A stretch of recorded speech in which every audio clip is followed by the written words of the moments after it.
Welcome to my YouTube channel. तो कल अपन ने मॉल कॉन्सेप्ट की बेसिक बातें पढ़ ली थी।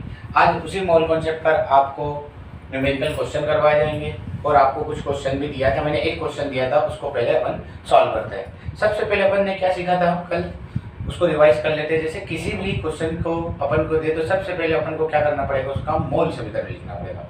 और मोल समीकरण लिखने के लिए क्या होता है, किसी भी परमाणु का एक मोल, मतलब जिसके सामने एक मोल लग जाए, वो परमाणु हो अणु हो, तो किसके बराबर होंगे, अवोगाद्रो नंबर के बराबर। या तो परमाणु हो सकते हैं, या तो अणु हो सकते हैं, या तो आयन हो सकते हैं। और वही चीज किसके बराबर होगी, उसके भार के ग्राम में। तो अपन आते हैं अपने फर्स्ट क्वेश्चन की तरफ, जो मैंने कल दिया था उसको देखते हैं।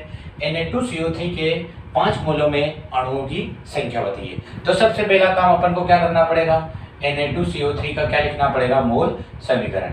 1 मोल NO2CO3 किसके बराबर होगा, Na अणु के बराबर, और यही किसके बराबर होगा, इसके भार के बराबर। और सोडियम का भार कितना होता है, 23। 2 सोडियम में तो 46, प्लस कार्बन का भार 12, और ऑक्सीजन का भार 1 का 16, 3 का 48। 48 और 12 कितना होता है, 60। 60 और कभी देखिए 46 तो 106 ग्राम। अपन को क्वेश्चन में क्या बोला है, Na2CO3 के 5 मोलों में अणुओं की संख्या। तो एक मोल में कितने अणु हैं, Na अणु। तो 5 मोल बोल दे तो एक मोल में Na अणु, तो 5 मोल में 5 इंटू Na अणु। Na का मान कभी रखे तो 5 इंटू 6.02 इंटू 10⁻23 अणु। 5 दून 10, 1 हासिल का, 5 शून्य शून्य 1 हासिल का था, 5 6 30, 30.10 इंटू 10⁻23 अणु। ये बात क्लियर। और इसको भी कभी अपन आगे सॉल्व करें तो पॉइंट को कभी पीछे पहुंचाए, तो पॉइंट को पीछे पहुंचाना है तो एक इधर से क्या कर देंगे, कम कर देंगे, तो आपका क्या हो जाएगा, पॉइंट पीछे चले जाएगा। नेक्स्ट क्वेश्चन देखते हैं। 4.4 ग्राम कार्बन डाइऑक्साइड में किसके ऑक्सीजन परमाणु की संख्या। सबसे पहले अपन देखते हैं CO2 के लिए क्या लिखना पड़ेगा अपन को, मोल समीकरण। क्या लिखोगे, 1 मोल CO2 बराबर किसके होगा, Na अणु के बराबर, Na अणु के बराबर। और यही Na अणु किसके बराबर होंगे, CO2 के भार के। और CO2 का भार कितना होगा, 44 ग्राम। आपको क्या बोला है, 4.4 ग्राम CO2 में ऑक्सीजन परमाणुओं की संख्या।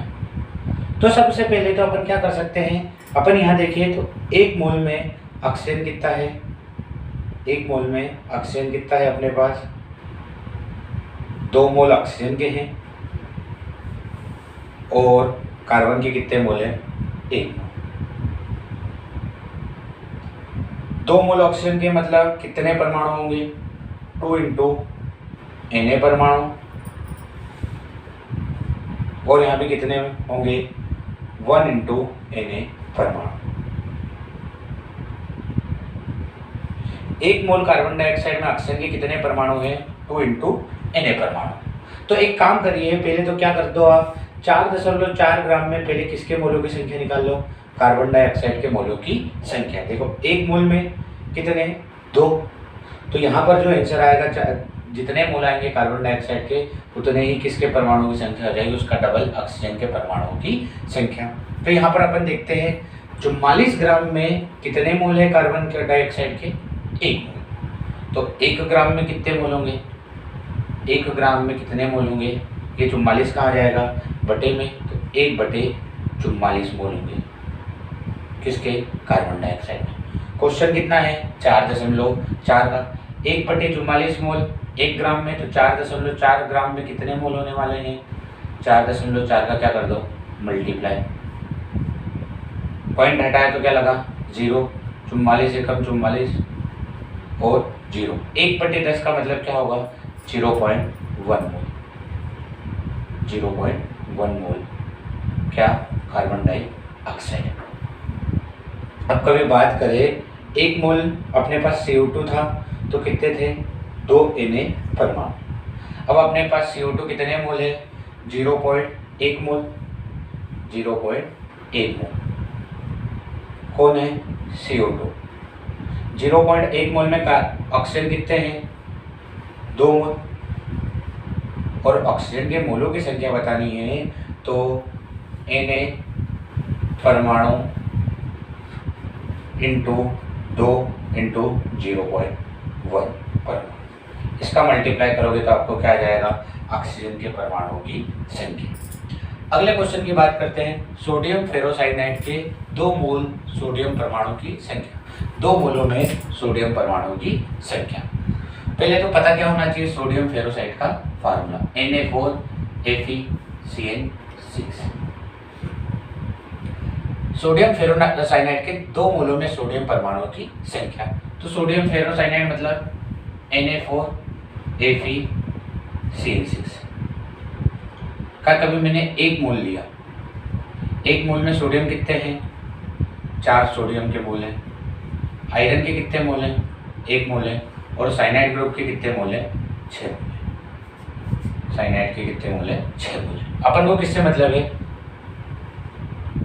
सोडियम से। सोडियम फेरोसाइनाइड के 2 मोल में। 1 मोल में कितने सोडियम परमाणु हैं? 4 सोडियम परमाणु। तो 2 मोल में कितने सोडियम परमाणु हो जाएंगे? 8 सोडियम। 8 सोडियम के मोल हो जाएंगे। और ये 8 सोडियम के मोल कितने परमाणु के बराबर होंगे? 8 इंटू Na परमाणु के बराबर होंगे। और Na का कभी मान रखे तो 8 इंटू 6.02 इंटू 10⁻23 परमाणु। और इसको कभी करें तो 8 दूनी 16, 8 शून्य शून्य हो गई हासिल का, 8 से 48, 48.16 इंटू 10⁻23 परमाणु। बात क्लियर गाइस? नेक्स्ट क्वेश्चन को करते हैं। सुक्रोज के 1 मोल में उपस्थित परमाणुओं की संख्या। सुक्रोज के 1 मोल में उपस्थित परमाणुओं की संख्या। तो सुक्रोज का फार्मूला पहले तो देखिए तो क्या होता है? C12H22O11। सुक्रोज के 1 मोल में पहले तो क्या निकालेंगे? टोटल परमाणुओं की संख्या। तो सुक्रोज के 1 मोल में कार्बन के कितने मोल हैं? 12। हाइड्रोजन के कितने मोल हैं? 22। और ऑक्सीजन के कितने मोल हैं? 11।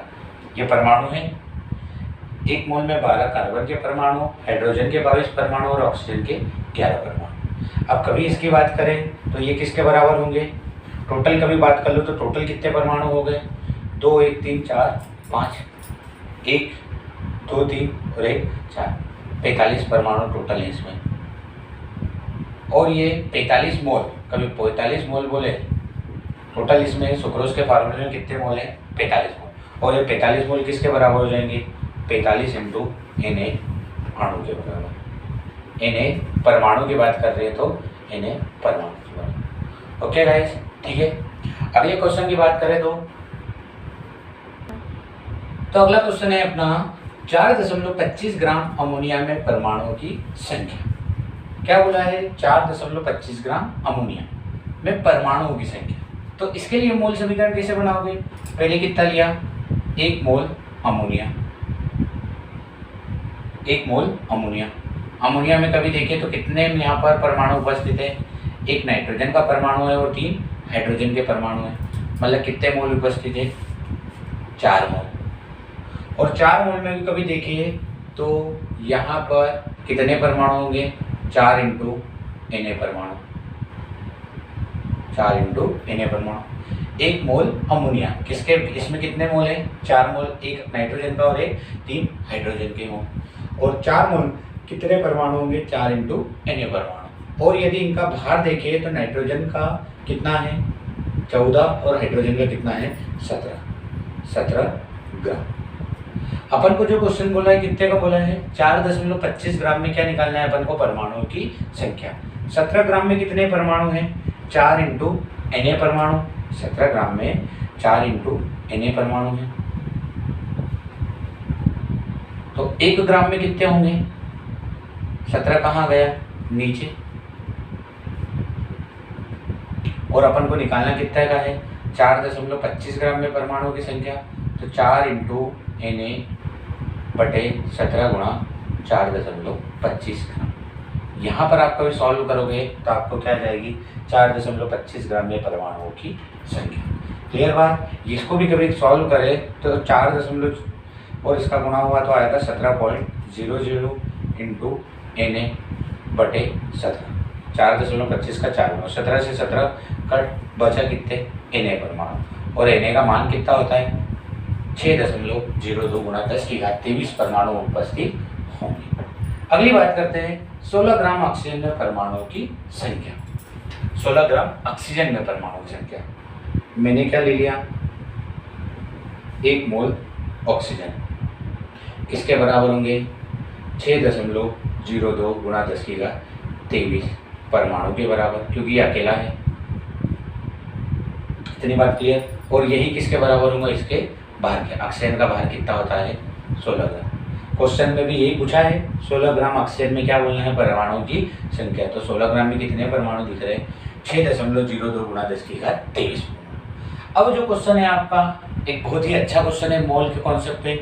अब ये जो क्वेश्चन है अब इसमें से कुछ अणुओं को हटाए जाएंगे और फिर पूछा जाएगा मोलों की संख्या। जो क्वेश्चन है देखिए, यदि 98 मिलीग्राम H2SO4 में से 3.01 गुणा 10⁻23 अणु हटा दी जाए तो H2SO4 में कितने मोल शेष होंगे। सबसे पहला काम वही मोल समीकरण लिखो। क्या होगा मोल समीकरण, 1 मोल किसके H2SO4 के किसके बराबर होंगे Na अणु के बराबर, और यही चीज H2SO4 का भार कितना होता है 98 ग्राम। आपको क्या बोला है 98 मिलीग्राम में से H2SO4 में से इतने अणु हटाना है। तो पहले तो 98 मिलीग्राम में क्या पता करना पड़ेगा आपके अणुओं की संख्या, तभी इतने मोल को क्या कर सकते हो आप हटा सकते हो। अब मुझे पता है कि 98 ग्राम में कितने मोल हैं Na मोल, सॉरी 98 ग्राम में कितने अणु उपस्थित है Na अणु। तो 1 ग्राम में कितने अणु उपस्थित होंगे Na/98 अणु उपस्थित होंगे। 98 ग्राम में Na अणु तो 1 में कितने हैं Na/98 अणु। मिलीग्राम में तो इसको कभी ग्राम में चेंज करना है तो 98 इंटू 10⁻³ ग्राम बराबर क्या हो जाएगा 1 मिलीग्राम। यहाँ पर 1 मिलीग्राम की नहीं बात होगी, किसकी होगी 98 मिलीग्राम की। 98 मिलीग्राम को लिखना है तो 98 इंटू 10⁻³ ग्राम के बराबर होगा। ये बात कैसे होती है, क्योंकि 1 ग्राम किसके बराबर होता है 1000 मिलीग्राम। तो 1 ग्राम किसके बराबर होता है 1000 मिलीग्राम के।